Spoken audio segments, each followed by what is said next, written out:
mag-harvest na kami, kakatanim lang eh. Oh, so, hindi, buti na lang yung timing, hindi yung bago aani, nakapag-ani na tayo. Another one.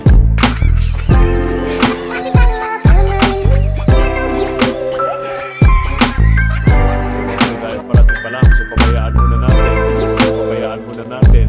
Pabayaan muna natin. At may concert pa, pupuntahan.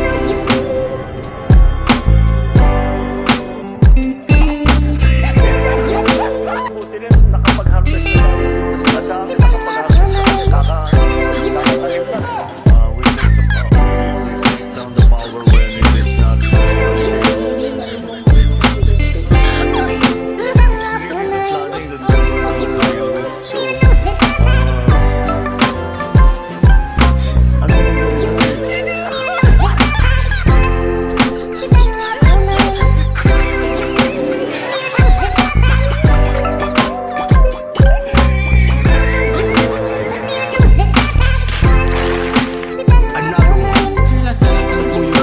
Birthday wish na lang, sir.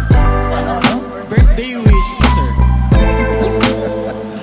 Ay, nako. Maging maayos na ang ating kultura.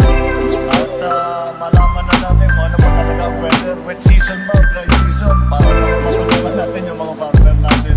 Yun lamang naman ang ating panalangin pa rin. Maraming sa... Another one.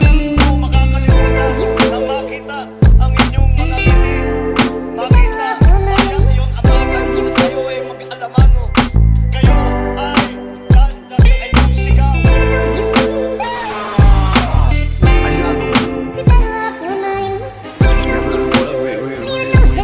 We just follow the regular procedure. We take the power, we take down the power when it is not safe.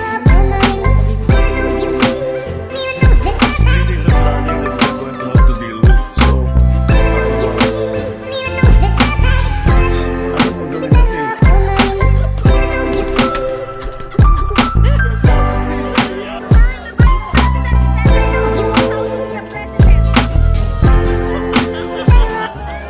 Hindi rin nagsalita si First Lady Liza Araneta Marcos nang hingan namin ng komento kay VP Sara.